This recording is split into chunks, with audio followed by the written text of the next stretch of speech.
Good afternoon. Welcome to Guna Matters again. It's afternoon segment. Welcome. What a game. A game that left me speechless. It left me so speechless to not even understand where to start. Nonetheless, yeah, what can I say, man? This I can say. Subscribe to Guna Matters. Hit the bells for all the notification. And leave a thumbs up for the likes. And more of the game after this intro.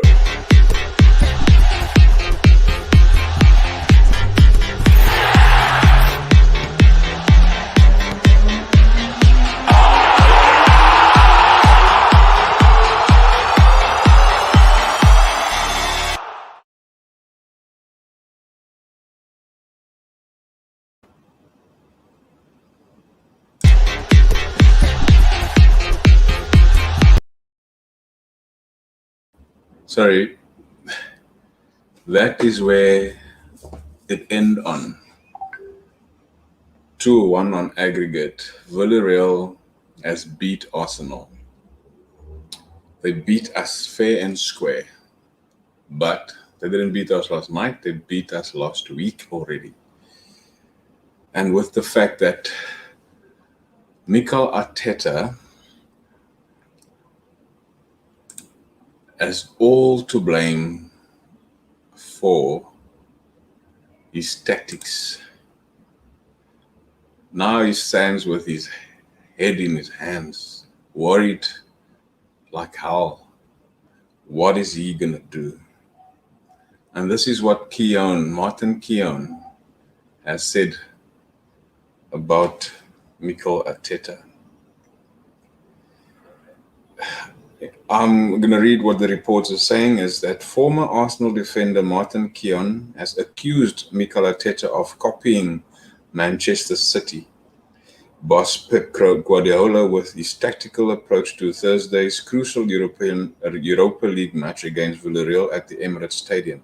The Gunners were dumped out of the competition at the semi-final stage after failing to find an elusive winning goal, with the La Liga side maintaining their 2-1 first leg advantage to earn their shot at European glory later this month.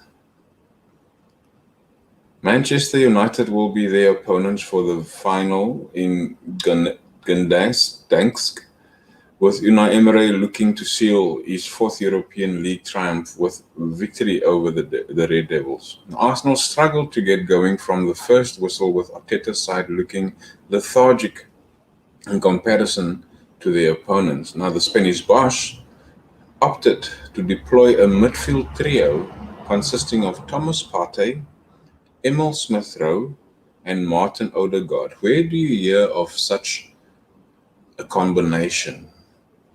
A combination that doesn't make sense to me. Partey is deemed as an attacking midfielder, the same as Martin Odegaard and Emil Smith-Rowe. How do you combine a play in the middle of the park with three players? Two of them are very similar, ESR and Martin Odegaard. And in this instance, Partey was used as a defensive midfielder. He doesn't move at all. He is so flat-footed. He turns left and turns right, turns in circles. He is not the player that we paid 45 million for. So I'm fuming last night. I thought I'll rather cool off a bit and then give my thoughts today. What a game. This man He took it out of the park. He really, he really went out and he did what no person would have thought he will do against these old employers. Well done, Unai Emre. You did it. You were sacked 18 months ago and you came back and you shove it in their face by saying, I am the one that got away. I am the one that got away. That smug on his face. That's telling Kronke, sorry, brother. Yeah, you didn't want me. So, cheers. So yeah, what is your thoughts, people?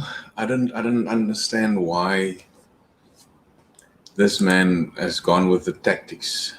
He had Lino in goal. He had ballerina girl on right back. He had Holding, which was my choice, on right centre back, and he had Mari on left centre back, also my choice. Then he took a risk to play Kieran Tierney. You could see there is no oomph that we know that boy has.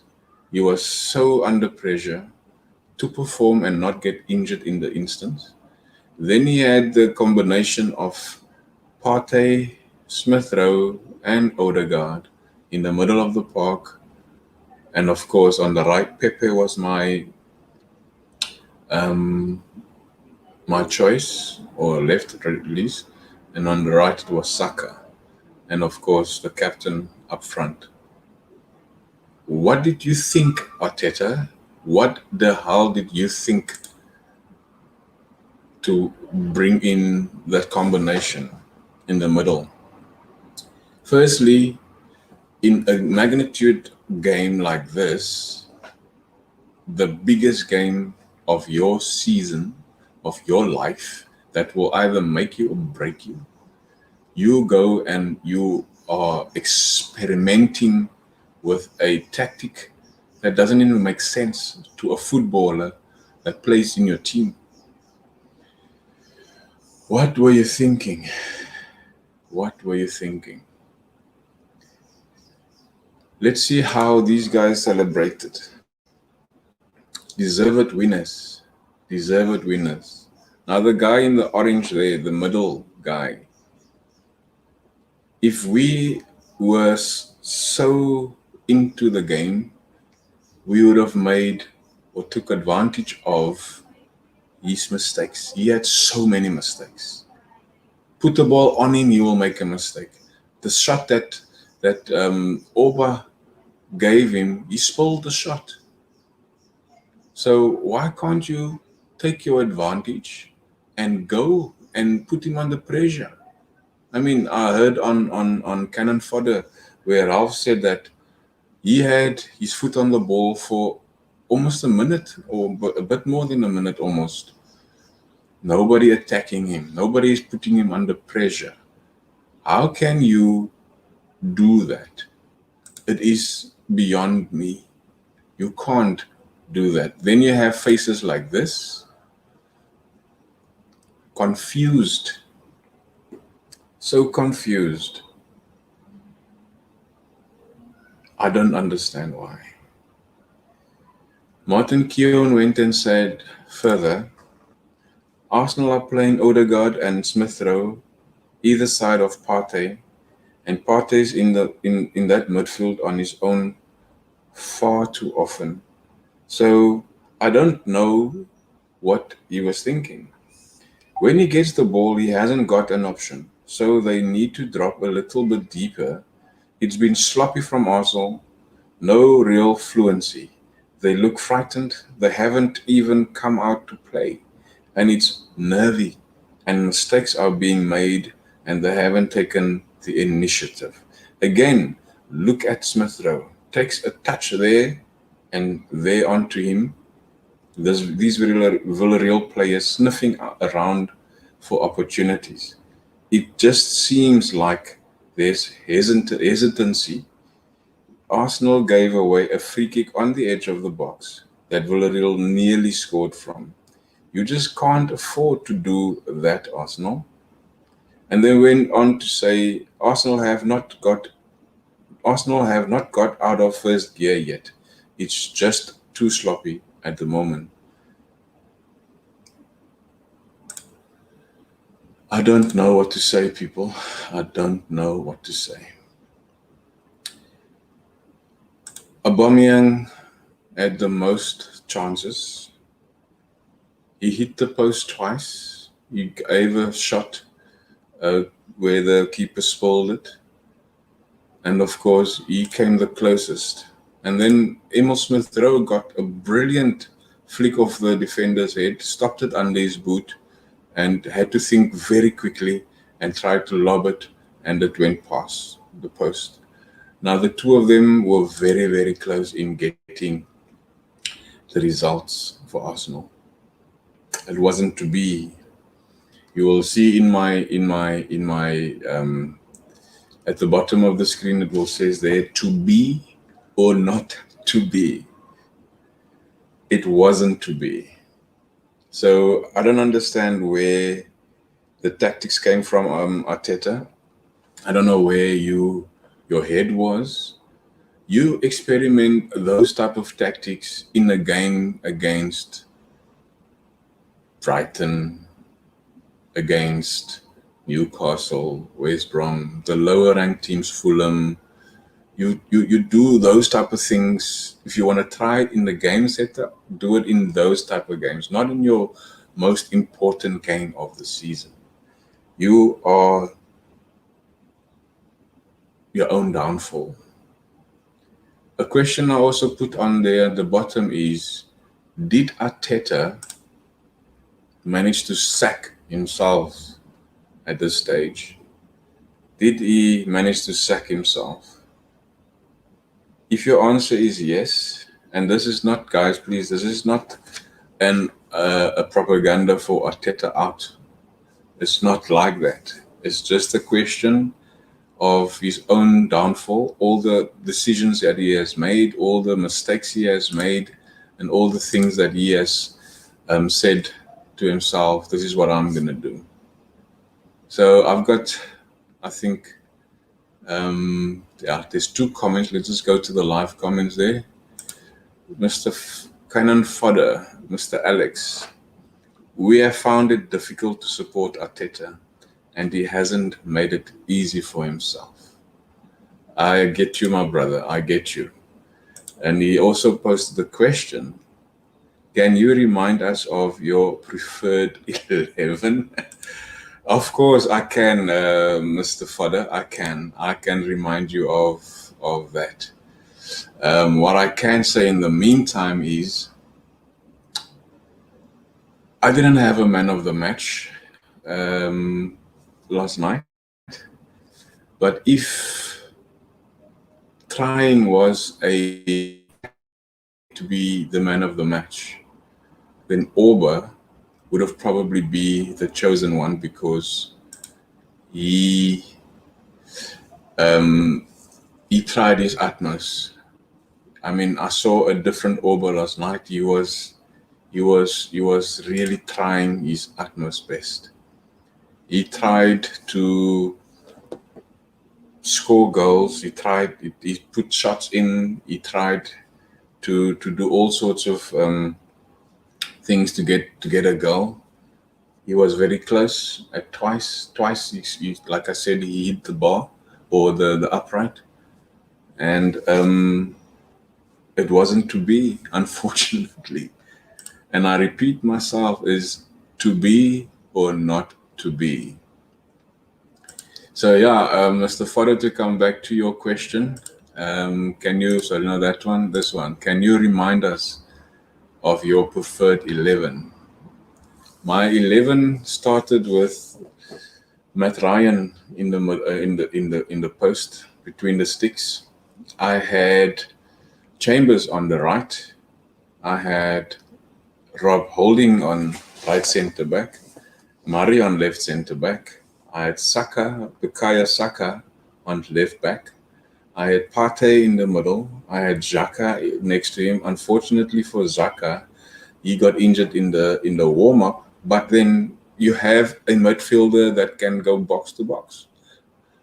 Muhammad Al-Nene, that scores disgusting goals, Alex.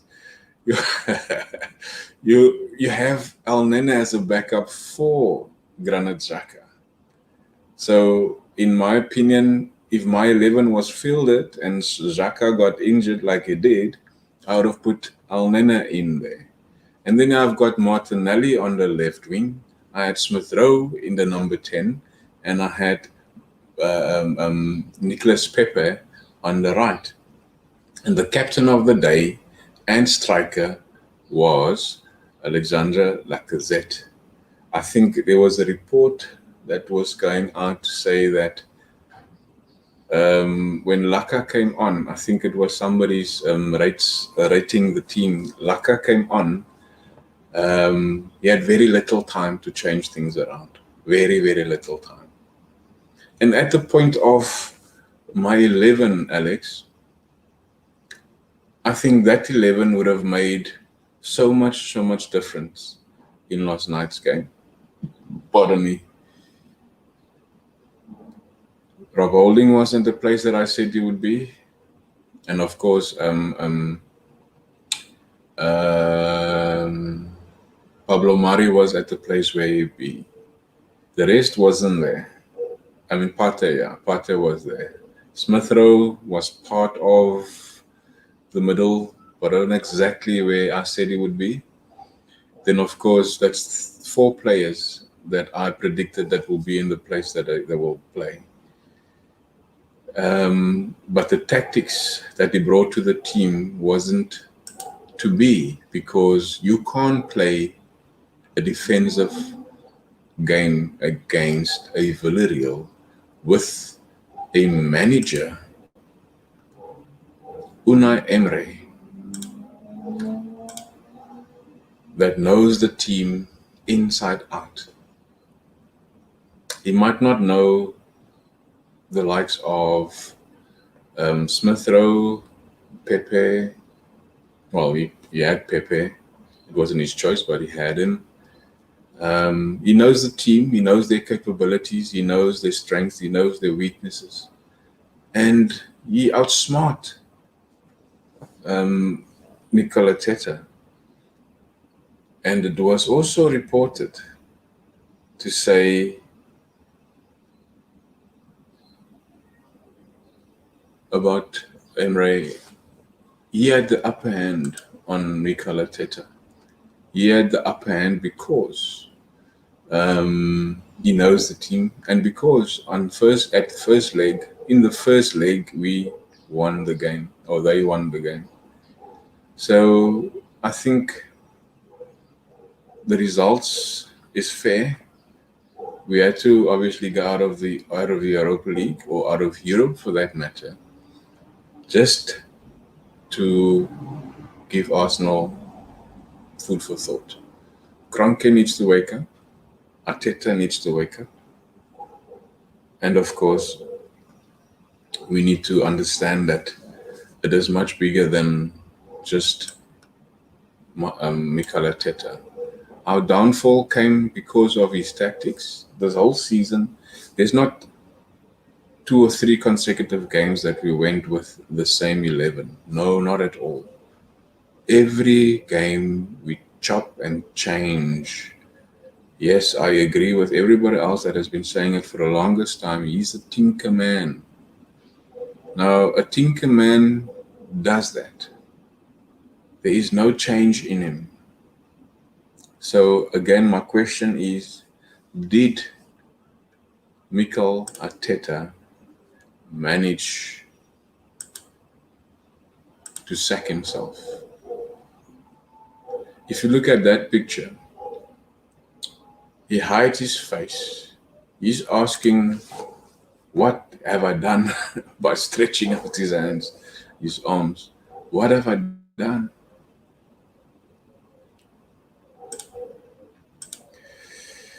Yeah, it's a laughing matter. But here's the thing. There's so many things going about Arteta out, Arteta out, Arteta out. Again, I want to say this is not a propaganda to have Arteta sacked. It's purely my thinking on how did we get here? Why did we get here? And it's only because of one person who doesn't want to see reason, or at least wanting to take advice from his second in charge. So Arteta, I hope for your sake that the next 4 games in the Premier League, you will make changes in your side to the end of the season, and for next season, you create for yourself an opportunity to continue at Arsenal. I agree with a guy, he's a Manchester United supporter, and he has a channel that's called That's Football, I think. Let's see.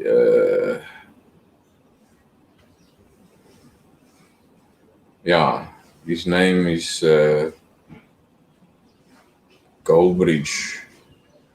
He's got a channel on YouTube. That's Football.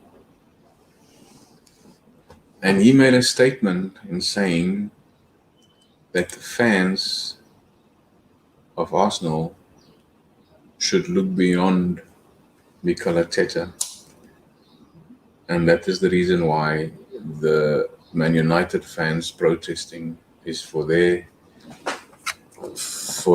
owners to leave. So our fans in London and hopefully all over the world has been protesting for similar things, but what he also said was very profound is that Kroenke can make a choice to sack Arteta purely to take the heat off himself and win the fans, because I think when it was Josh Kroenke that has said that we are 100% committed to the Arsenal fans. And for the first thing for them to do is to sack Arteta so they can win the fans for a little while and be out of the heat for all their problems they've caused. They sack Arteta and the fans will say, wow, they are sticking to the word that they said they're 100% for the fans. So I think we need to open our eyes and really look at what is the bigger picture. It's not Arteta. Yes, he's got part in it for the season. And also, we have to look at the Kroenkes want to get away with so much by sacking Arteta. I doubt they will do it. I don't think they will do it. And the fact that we as fans are shouting and chanting Arteta out, it's not about that. My question is, have you managed to sack himself? You probably did. But is it grounds for him to be sacked? No. The team has to be bold. The team has to be put in a disciplinary, for that matter, where he has, as the manager, must say, look guys, I'm the manager, you're my subordinate, you listen to what I say, but I will first ask for forgiveness for my tactics, for my decisions, and whatever else. And then build a team on the ones that you want in your 11, and build a team around them, the maybes, and then get rid of those who's not supposed to be at Arsenal. The ones that want to play for their name and their number should not be at Arsenal. This badge here, this badge, you need to play for. Not Gunnar Matters on the back of your shirt. Not Lacazette. Not Smith Rowe. Not Partey. Not Oba, or whoever else you are. you must play for Arsenal, the Arsenal Football Club. That is who you should play for. So, yeah, again, subscribe to Goodna Matters. Leave us the like as you would hit on the thumb, and obviously all the notifications when you press the bells. So be safe, stay healthy, and stay alive. So, with any doubt that we're not going to end higher than 9th in the league, is all up to MIKEL ARTETA and his tactics. And hopefully, the teams above us will lose points. And without any further ado, let's play out with this.